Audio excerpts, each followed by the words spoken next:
you might find somebody who has more experience than me, who is more qualified to be a weather presenter and reporter, but you won't find anybody that'll work as hard as I will, because I want this. This is something that I want, and this will change my life. And because it'll change my life, I will give it everything I have.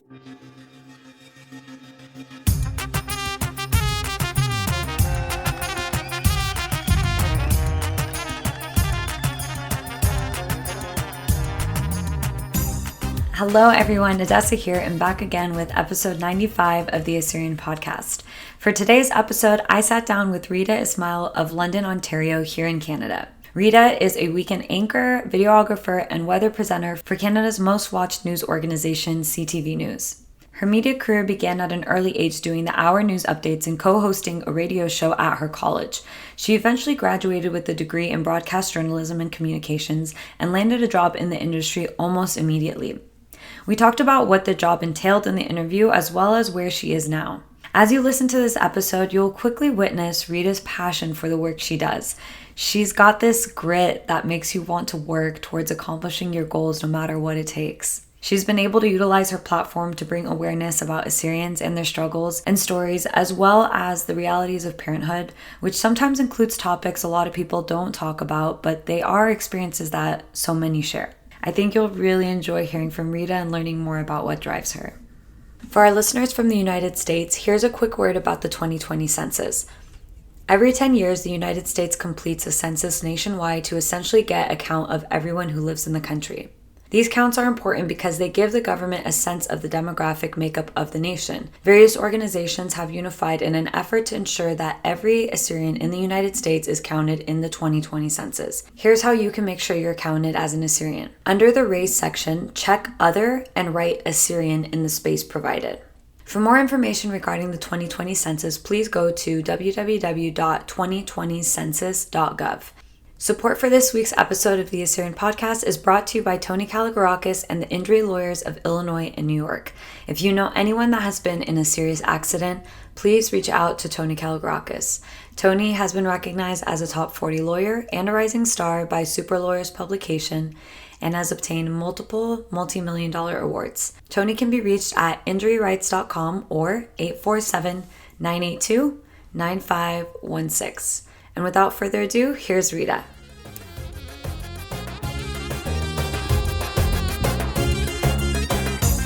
Your journey began in Baghdad, Iraq. That's where you were born? Yeah, so I was born in Baghdad, Iraq when I was 5 years old. We had to leave. It was 1990, so we had to escape. So we took a one-way flight out. My dad, my older brother and sister, and then my younger sister.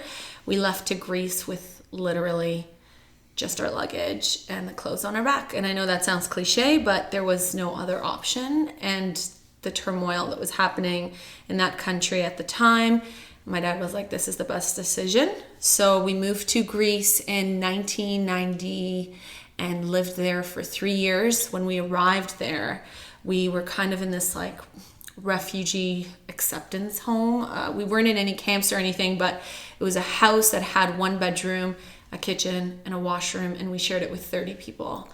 And we did not know the other families. My mom's uncle was also there, but it was just thinking back now, it was unbelievable because, my mom had a 3-month-old. She was breastfeeding, and she had 3 other kids. So 4 kids under 10, left everything behind and had to start with nothing. And I remember my sister, my younger sister, when she would cry, my mom would nurse her right away because she didn't want her to wake up or bother the other people that lived in the house. And so the 3 years we spent in Greece, my parents worked a number of jobs. And then my grandma, my dad's mom, she was there as well.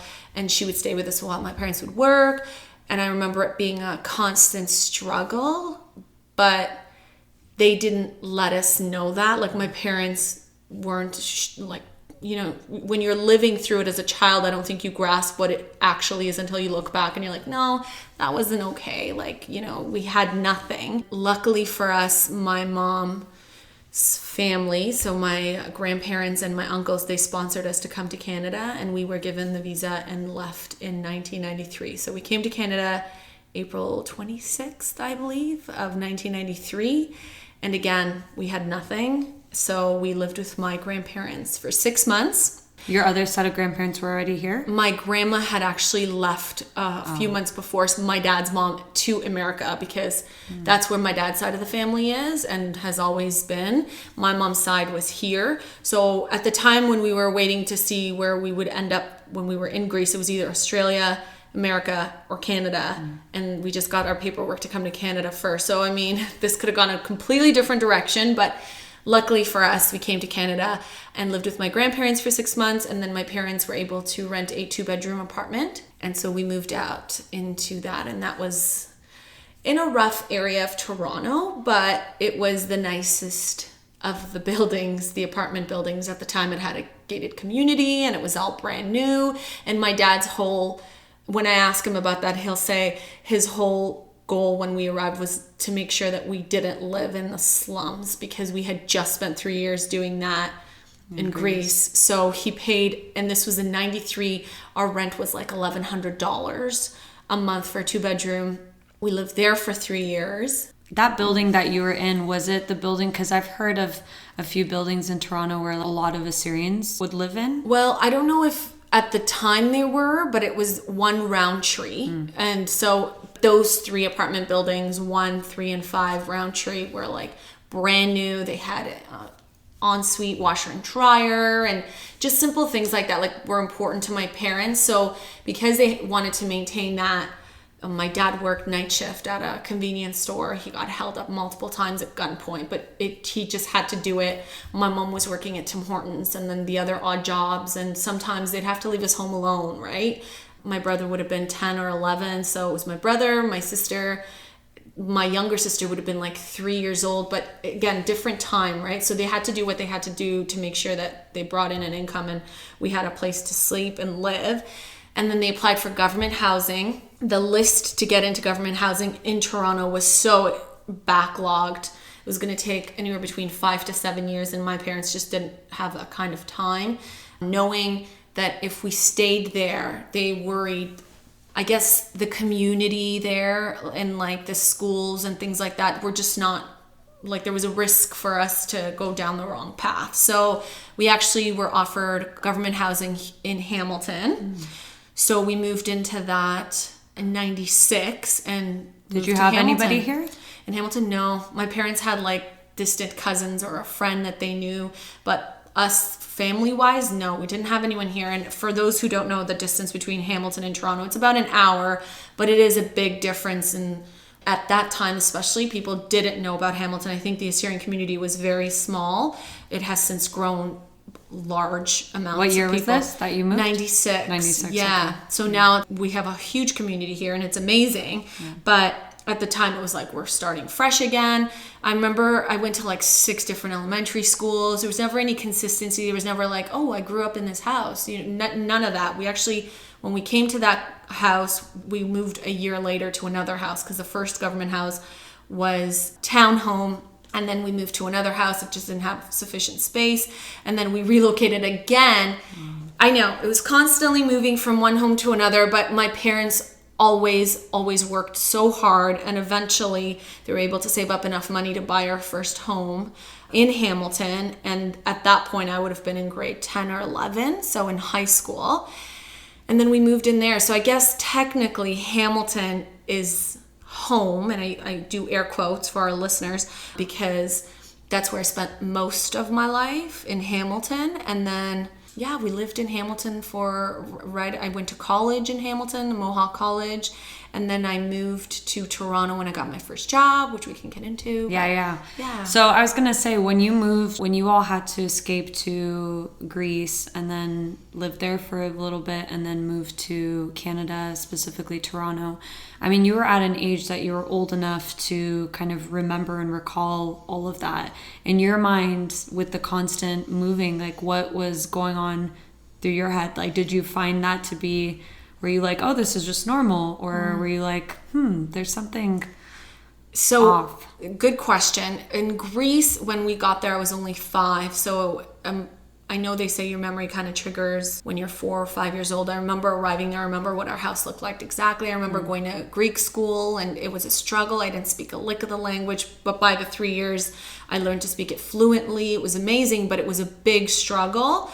And then when we left to Canada, I had so much anxiety as a child. And again, back then, that kind of stuff wasn't diagnosed. So I remember like constantly fearing going to school. I didn't speak it. I got bullied.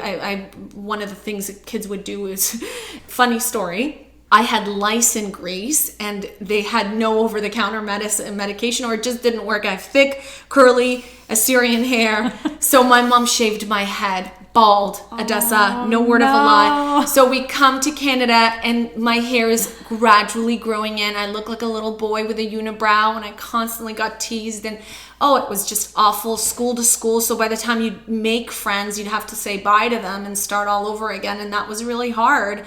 But I think that made me stronger and able to adapt to situations in my adult life, right? Like I have no problem.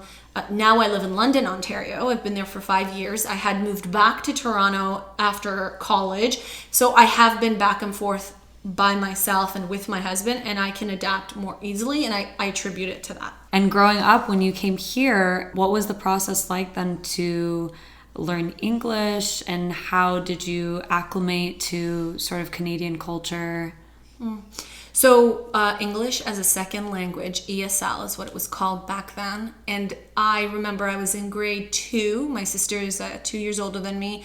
So she was kind of brought into the ESL class. So we'd have our normal classroom activities, and then they'd pull you out to take the ESL courses. So I would get so excited because I just loved her so much. And it was a sense of home. So her, my brother, myself, and a couple of other kids who were from different countries, we'd come into this class and they'd be like literally holding up a card and it was yellow, and they'd be like, yellow. It was the craziest way of teaching you, but I guess you learn by visuals when you're a newcomer. So I learned, and then I have a very fond memory of 3 months in to grade 3, after we had moved again, I was able to read my very first children's book in front of my class. And this is such a vivid memory because you either remember things because they impact you negatively or positively. And this is my very first time I read a book.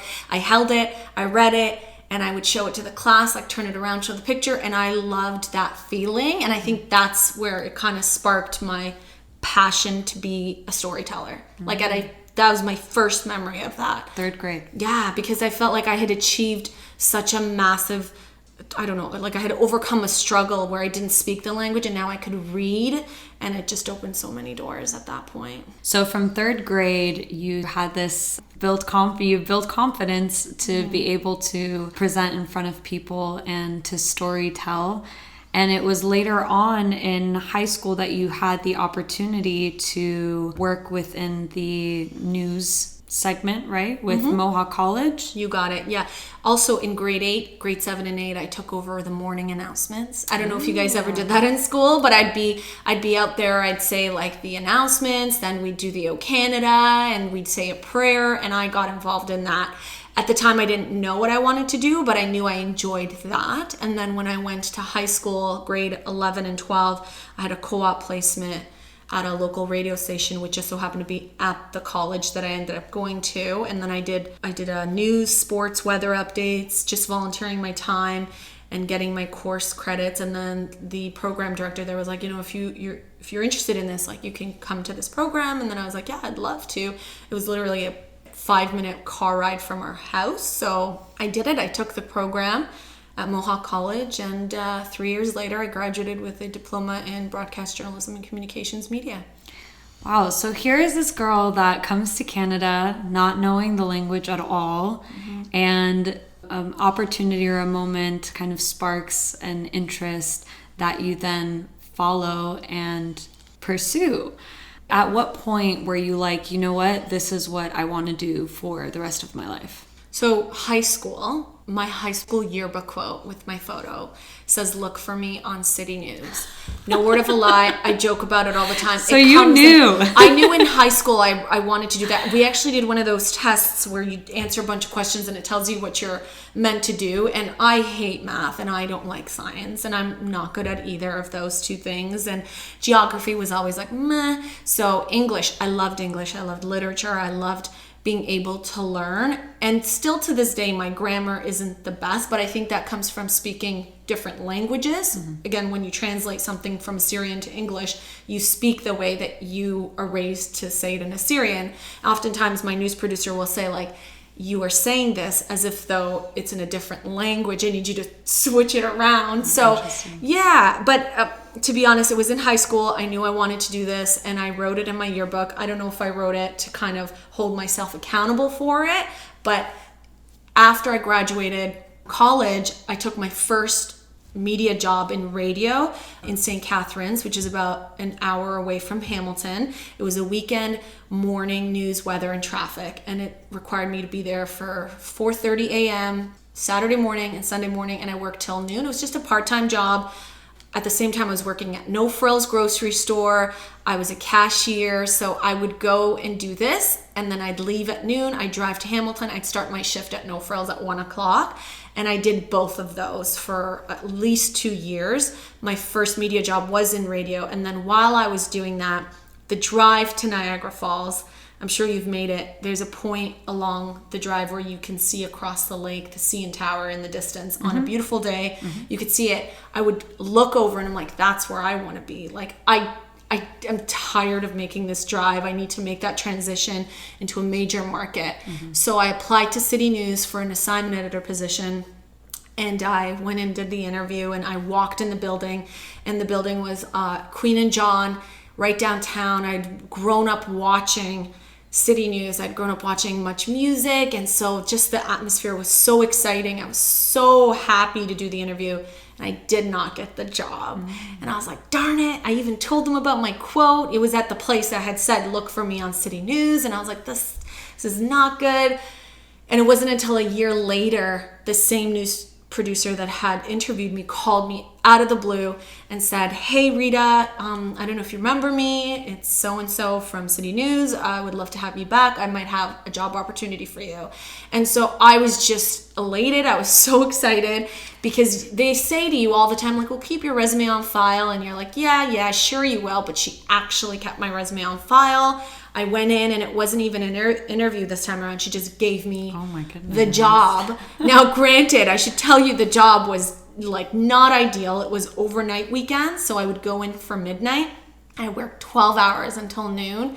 And my first TV job, like this was for City News Channel 7, was that I was overnight assignment editor. And I had no idea what that role entailed. I just wanted so badly to work for this company that I was like, I'll take it. I don't mind. And at the time, the pay grade was $5 more than what I made in radio. So I was like, oh my goodness, I'm going to be rich.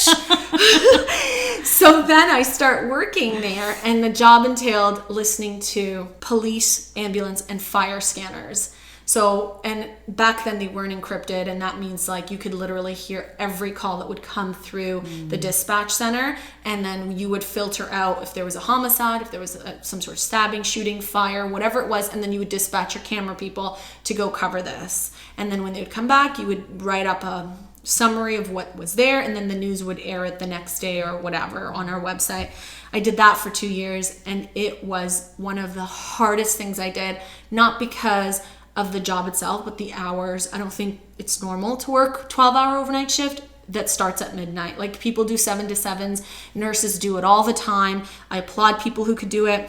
It's not for me. Mm-hmm. I was really young. I would have been maybe 20 when I did it. Oh, wow. So it wasn't like at that time you know what I mean? You're fine. But I also missed out on 2 years of my life at that stage where like my friends would go out and there was weddings. Right, because that's prime time to go out. to go out. And I was not doing any of that. I was like, you know what? I'm here for a reason. I remember there'd be nights where I'd be like driving to work and I would just bawl my eyes out and I'd be like, oh my God, what am I doing? This is such a difficult job. And by morning I was exhausted that some days I would like sleep in my car before I would even drive because I was so tired. So then another opportunity came up at City News, and it was a full-time position in the media archive department, which was basically everything that was shot on camera. We would have to input it in the system and shot list it for future use. So basically, if Prime Minister Justin Trudeau, he handed out coats to new refugees, I would literally sit there and I'd shot list it. So like Prime Minister Trudeau handing out coats to newcomers from Syria, things like that. I did that for a couple of years. And you would like categorize each of those? You would categorize everything, date it, all that. It was a really great way to get to know the industry because everything that went on the news came through you. So for 3 years of doing that, and those hours were normal. When I say normal, I mean better than overnights. They were evenings. Right. So and this was all behind the scenes. Behind the scenes. Yeah. So I did that, and that was full time, which is why I decided to take that job.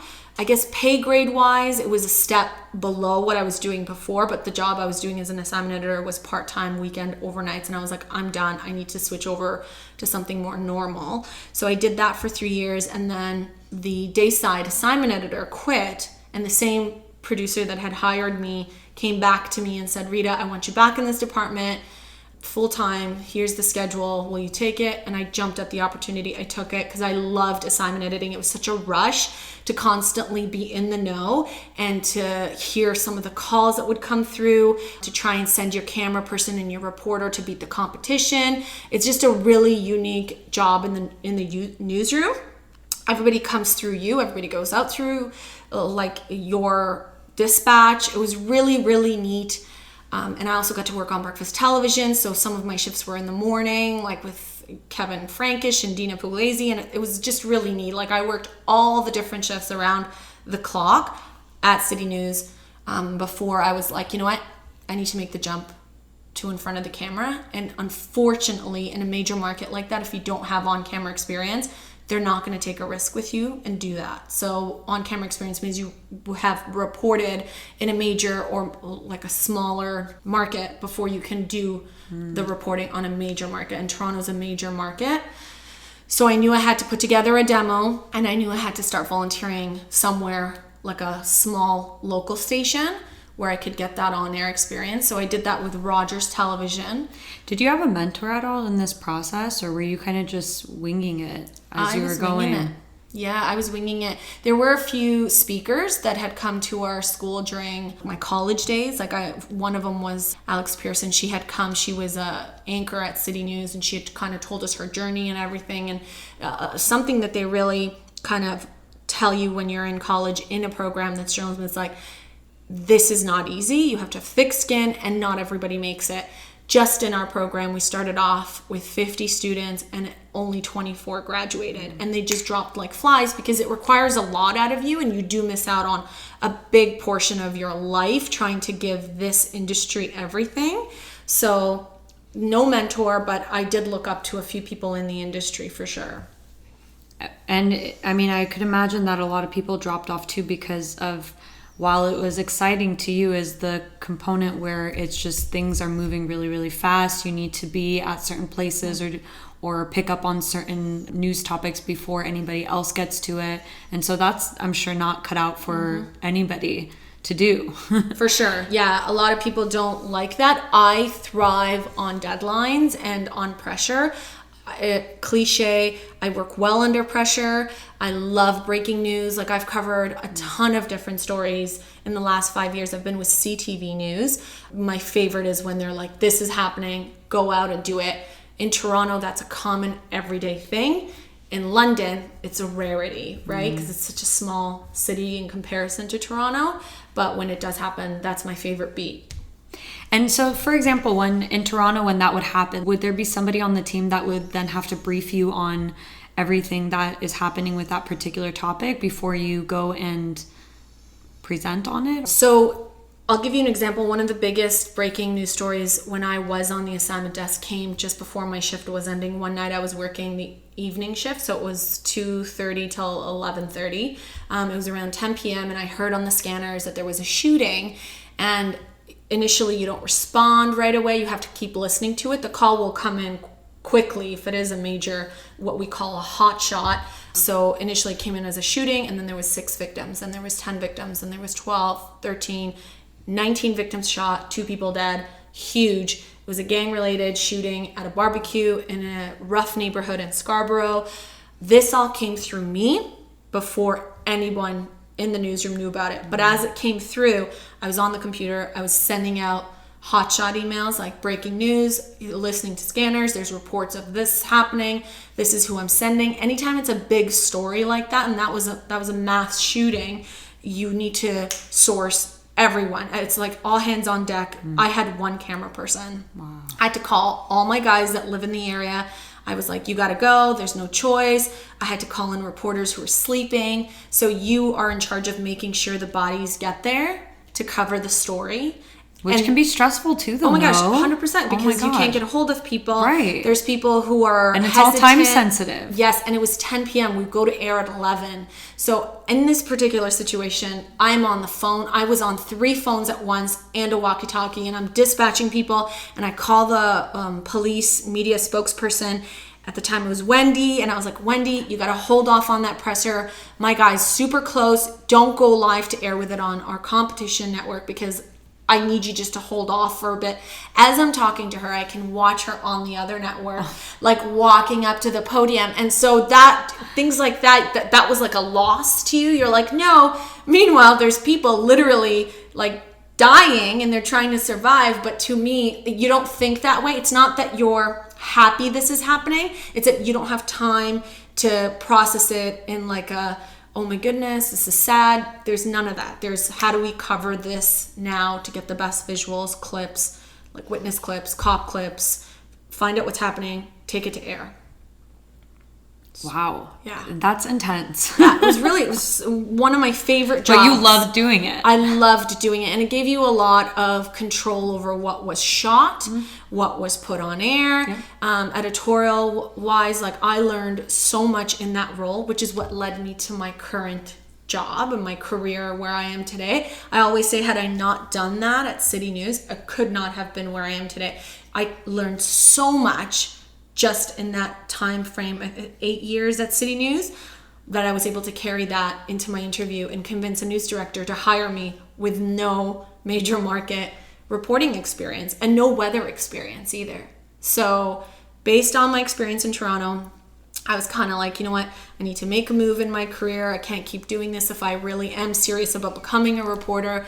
I took the necessary steps. I got one of my cameramen to come out with me. We did a demo, and this would have been, I tried that a couple of times, but I always put it on the back burner. When things changed was when I had my son.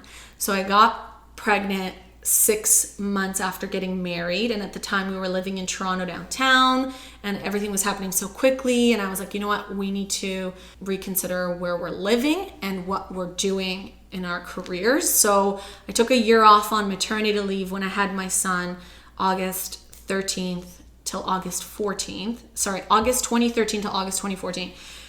As I was nearing the end of my maternity leave, I started to panic. I had no jobs that were local. We had moved to London at this point. And what brought the move from Toronto to London? My husband's family is all in London. It's where he was born and he grew up. He's also Assyrian, but his family had come a long time ago, and so they had kind of been around for a while. So his family was in London, and I said, you know, the support will be great with a child. London, Ontario, just to clarify, yes. Yes, I should say that was the one thing I was very confused about when people would just like name drop London casually or like here. Paris, Ontario. Paris, yeah. Yes, very fancy. No, definitely not. Osher once was like, I'll take you to London and Paris and Toronto in one day. I'm like, what? He's like, no. Oh, that's Ontario. Yes, London, Ontario is where my husband grew up. And so we moved there when I had my son. I was like, I'm going to get a job locally. It's going to be great. There is a station in London, Ontario, CTV News. I can approach the news director there. So I tried 3 months after my son was born. I got in touch with the news director and I was like, I'm interested in this. This is my background. He's like, you know what? I don't have anything right now, but if you come in, we'll meet, we'll discuss. If anything comes up in the future, I'll let you know. So I kind of dropped that there. And then nearing the end of my maternity leave, I knew I had to go back to Toronto. I had the option of quitting and just sitting at home, but I did not want that. I did not want to have no job and search for a job. So what I ended up doing was I would commute every day from London, Ontario to Toronto. And what's that commute like? 2 hours. But on Mondays, I would stay at my parents who are in Hamilton. So I'd drive Sunday night, stay in Hamilton on Monday, go to work for 6 a.m. So I would leave Hamilton at 4, go to Burlington, take the transit, take the streetcar, walk up. It was the worst 4 months of my life. I was a zombie, and on top of that, I was missing my child growing up. Like my son Nero, who's now 6 at the time, was 1. So from 1 until he turned 18 months old, I barely saw him, and that was the hardest thing in my life. And I was slowly going into like this deep, dark place, and I was like, I was watching the show in the morning, and one of the people I worked with, the weatherman, he was such a good person. He quoted something on Twitter, and I was monitoring Twitter. That was a part of the assignment editing gig.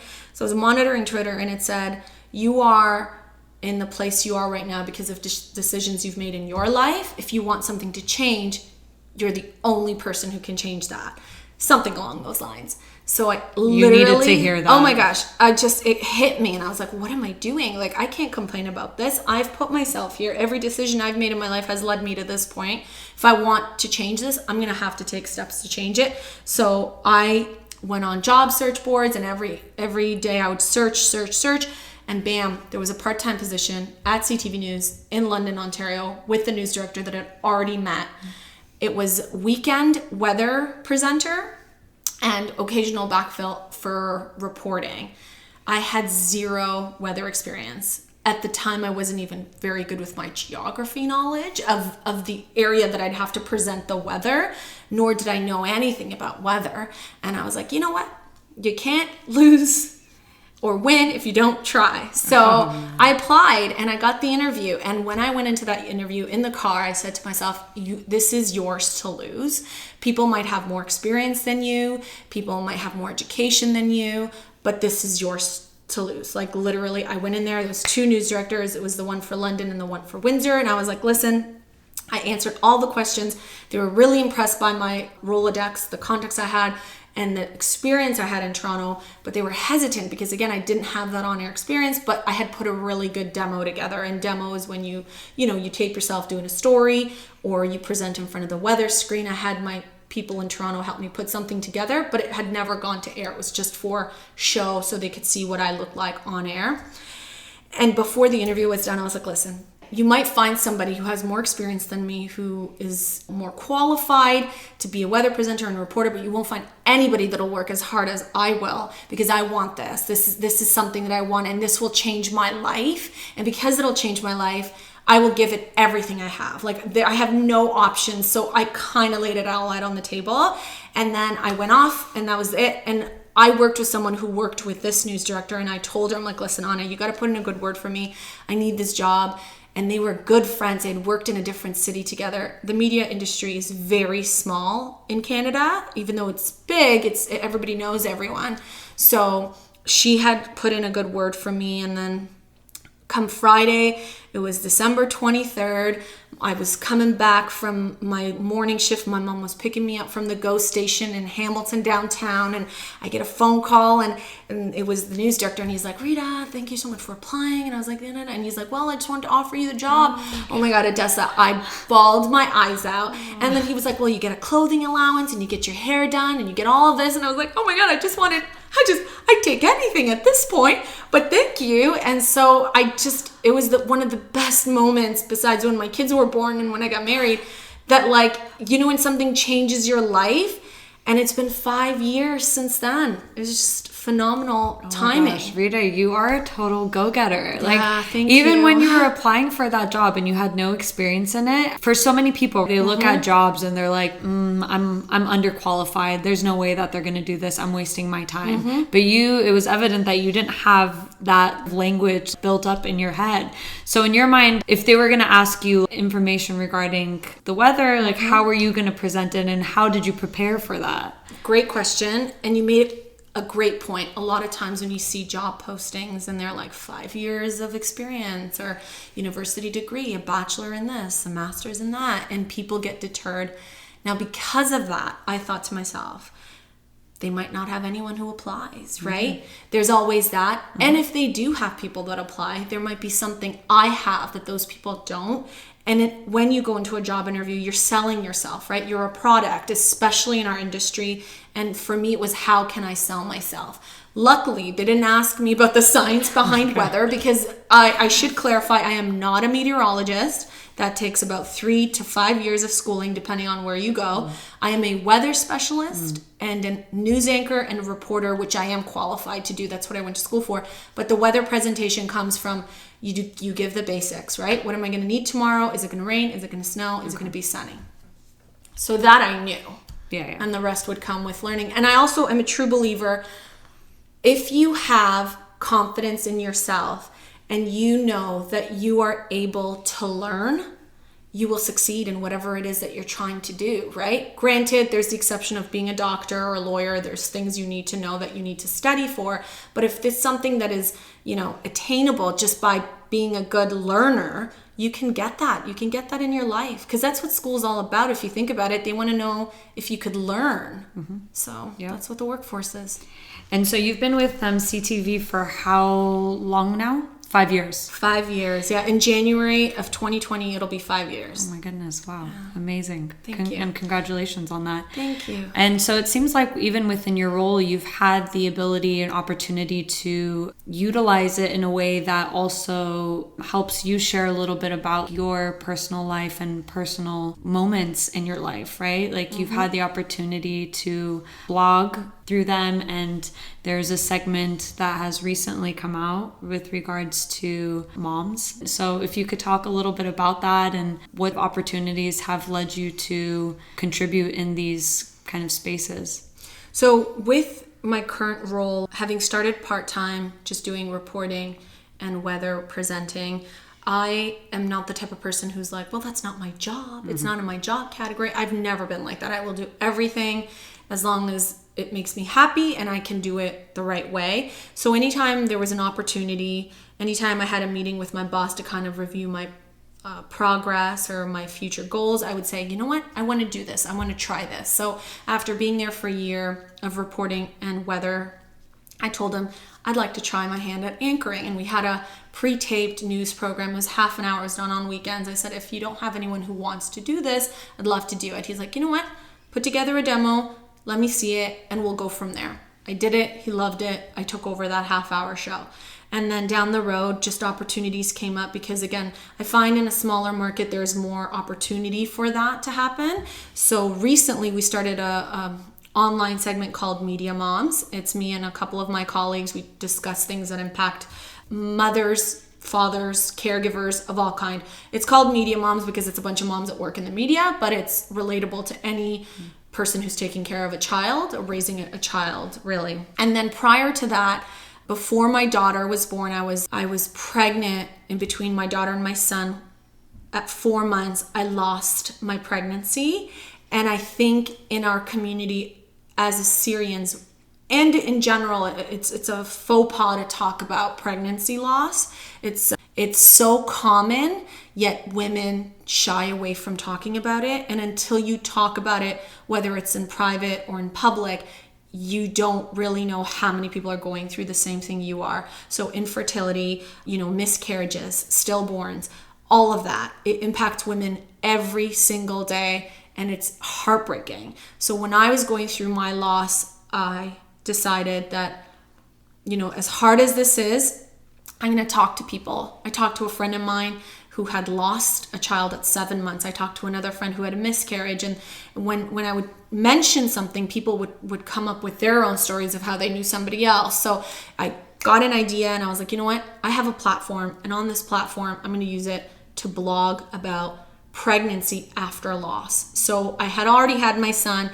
and I pitched the idea to my producer, and he's like, this is a great idea. If you feel comfortable sharing this information with the audience and with people. I said, yes. My hesitation again was the Assyrian community, because it is a private thing to talk about and discuss, but it has been welcomed, and I've gotten great feedback, and it reached such a wide audience. I had such wonderful feedback, people sending me emails, messages, Facebook, Twitter, private notes written to me at my desk. It was unbelievable. People would be like, thank you for sharing this, because my wife went through this. We went through this. We're going through this right now. So again, using that platform to talk about things like pregnancy loss and getting over that, I think was so wonderful, right? Another thing I've been able to use my platform for is the Assyrian refugee crisis that happened a few years ago in Syria. I happened to be new at CTV, and my husband's family is from Syria. We're from Barwar, but they all came from Tel Tammar. And my mother-in-law was like, oh my goodness, they have held captive 250 people along the Khabur. And I was like, oh my gosh, like, why aren't we seeing any of this? It's really hard to get news from the Middle East, let alone to get factual news from the Middle East. Mm-hmm. We have to tread lightly when you see things, especially today's day and age when you have Twitter, social media of all kind. Anyone can take up a phone and report information that's not valid. So I did a little bit of research, and my mother-in-law has family in Syria still. Her uncle, may he rest in peace, he was a priest back there, and her cousin's also a priest, and so they were trying to help these people. So word got around, and I went to my news director and I was like, do you know that there's a big Assyrian community here in London, Ontario, and these people have family that have been held captive by ISIS in this region? And he's like, nope, we had no idea. So we do our search at work, we use different programs, we find footage of the crisis that's happening, and we confirm the information that we have through the grapevine. And so I start the ball rolling. I tell him, you know what, let's do a segment on this, because before I came to CTV London, people probably didn't even know who Assyrians were. Oftentimes they confuse anyone from the Middle East for just being, they call us Arab, and that is so wrong in so many ways. So I wanted to let them know who we were as a people. This was an opportunity, unfortunately, not the best story to tell, but we had to talk about it, and we had to generate some sort of attention to what was happening to these people's family back home. So we did it, and ever since then, he has, again, my news director is giving me the opportunity. If there's ever a story involving Assyrian people that I have that platform, I can do it. So after that, a year later, thank God, most of those refugees were let go. Unfortunately, there were a couple of tragedies where ISIS killed a few of the people that they held captive, but for the most part, they were able to let them go. Those people ended up, some of them coming to London, Ontario. And so we had, there. You got it. We had follow-up stories, and some of them went to Lebanon, right? When you leave war-torn countries, you either go to Turkey or Lebanon or wherever you can seek shelter and safety. One particular story that stands in my mind, and this made me feel like I was able to help our community, was this one family. The mother, father, and their 3 children lived in Lebanon. It was their bridge to come to Canada. They had tried to get their family here to sponsor them. There was a little bit of backlog. There's a huge difference between government-sponsored refugees and the refugees who are privately sponsored. And at the time that our government was making a promise to bring the Assyrians from Syria, it was government-sponsored refugees. So a lot of was that specific, like Assyrians from Syria? Well, Assyrians from Syria were part of the refugee surge, but unfortunately they were not registered as GARs, which is government-sponsored refugees. They were being sponsored privately by their family. So the road for them was a little bit trickier. So they had to apply, and they had to get a sponsored family here, had to put up thousands of dollars. I believe for a family of 4, it was like $15,000 to just come. You had to go through a church. It was a big process. So this one particular family, they had left Syria to Lebanon, and they had family in London. They were waiting to come, and unfortunately the father got hit by a car and he died. and he left behind his wife and his 3 kids. It was just devastating, and their paperwork was in the process to come here. So when their family approached me, they're like, we don't know what to do. We're at our ends because his wife and kids have no form of income, and they're like, life is deteriorating. We don't know what to do to process their paper. So I immediately thought, let's do a story. Let's get the government involved. The local government at the time was one of our local MPPs. I reached out to him. I said, listen, there's this one family. You need to meet with them. I know there's thousands of people trying to escape, but can you give this one family, which is within your constituency, some time? He met with them, and a week later, their paperwork processed. They came on a flight to London, reunited with their family. The saddest welcome ever, because the grandkids saw their grandma and she was bawling her eyes out, talking about how her son's not there, but she was so happy they were there. Oh, I can't tell this story without getting emotional, but it was just something unbelievable. So any opportunity that I've had in the last 5 years to either help our Assyrian community in London or just kind of let people know who we are, I've taken it, because without the right platform, people won't know who we are. Absolutely. And what an amazing opportunity that you have a platform to be able to speak about this, and that you have a supportive boss and community behind you that supports the opportunity for you to do that, as well as other components such as having a platform to discuss parenthood. What is the Assyrian community like in London, Ontario, if you could paint a picture for people who may not be so familiar? So we have a church in London, Ontario. They've had it for years and years. My husband is actually from the Reta Ismail family, and just in London, there's like, I can't even tell you how many Reta Ismails. Oftentimes through work, when people will meet me, they'll throw a name out and they're like, are you related to this Ismail? Oh, no kidding. And I'll joke and say, yes, I am related to them. Wow. Because there's a huge Reta Ismail family. But outside of that, I think our congregation has, like, last time I talked to Father Tallow, it was about, it has grown drastically in the last few years because of the Syrians that have come from Syria and Iraq. I want to say a couple of thousand. It's not big, but it's a tight-knit community. It's the only church we have. What church is it? Assyrian Church of the East. Okay. So the Syrian Christian community of London, wonderful, great. I wish it had a little bit more of the advancements that the Hamilton community has in getting the youth together. So I know they're working on that, because again, it's so important that our children grow up knowing where they came from, knowing who they are, and it's a bonus if they can speak, read, or write Assyrian. They're working on that. It is a struggle, but it's one that they're tackling. There are places like Australia who are far beyond where we are. Even Hamilton, I know some wonderful things are being done. But as far as the community in London, it's a work in progress, but it's there. And so how long have you been in London now? 6 years. 6 years. Yes. Wow. Yeah. Okay. And do you foresee yourself being there, like planting your roots there, or it's kind of just it's funny wherever life takes you? Wherever our life takes us. Right now, we actually live next door to my in-laws by choice. I have the best in-laws in the world, and they help out with my crazy work schedule. Like, I don't have a normal Monday to Friday schedule. My weekend is Monday, Tuesday. I work Wednesdays to Sunday. They're wonderful. They're there for our children. My husband has a bit of a weird evening schedule. So the support and family, and I'm sure you'll get to know this when you have children, is unbelievable. And as long as we have each other, I think that I can succeed in my career with that support from my in-laws and from my husband. And we can also just be successful. Like, family support is everything, and we have that in London.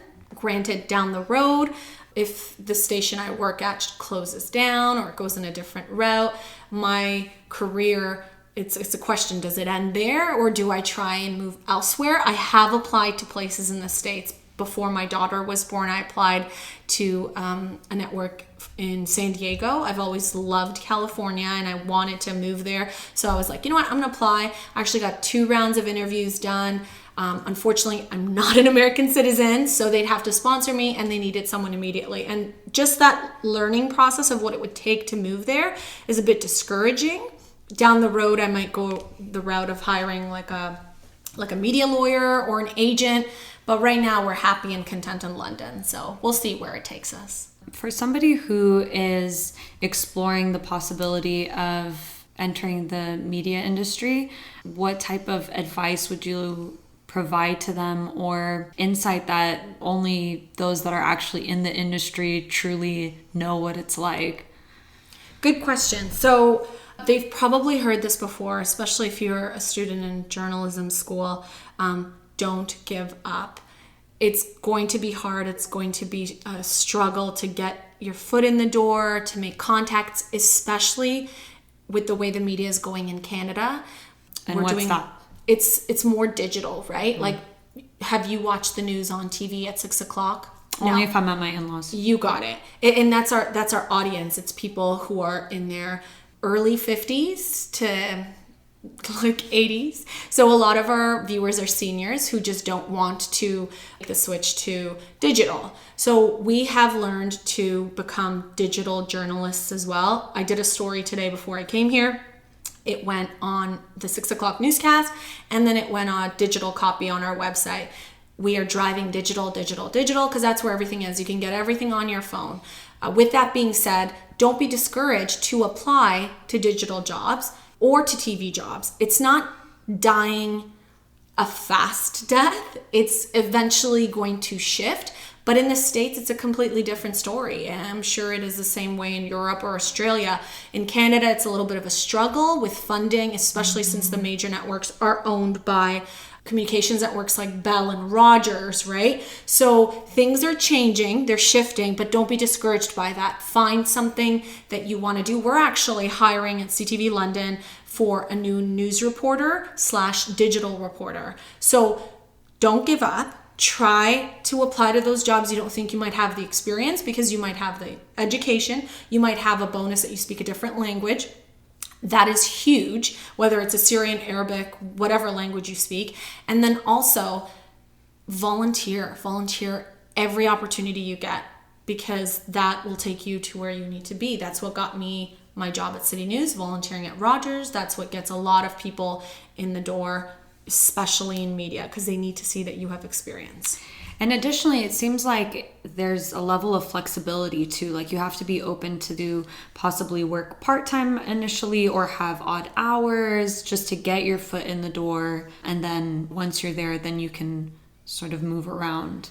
For sure. And you know what? That's something that you have to be willing to do right off the bat, and maybe even later in your career. I don't have a normal schedule. I work weekends. As a matter of fact, I anchor the weekends 6 o'clock and 11 o'clock, which means weekends are out of the question for me. I spend my mornings with my children and my husband. My evenings go to work. You have to be able to adapt to the different work schedules. It's not Monday to Friday. It's not 9 to 5. But you will not look at the clock. I have never looked at the clock and been like, oh my goodness, it's only 2 o'clock. Never. If I look at the clock, I'm like, oh my gosh, it's only 2. I only have 3 hours, or my deadline's coming up. The rush you get from this job makes up for the awful hours or the fact that you work weekends. It's rewarding in its own way. At the same rate, it's a thankless job that is rewarding based on what you make of it. So if you decide to become idle in any role in life, you'll get bored. But if you constantly challenge yourself and you're constantly looking for new opportunities, and you don't want the cookie cutter Monday to Friday, then this is for you. If you are not willing to work odd hours and long shifts and weird shifts, then I don't think you're cut out for journalism for sure. Maybe something else. Something else. I actually wanted to be a teacher when I was a really young kid, like in grade school. I wanted to be a teacher.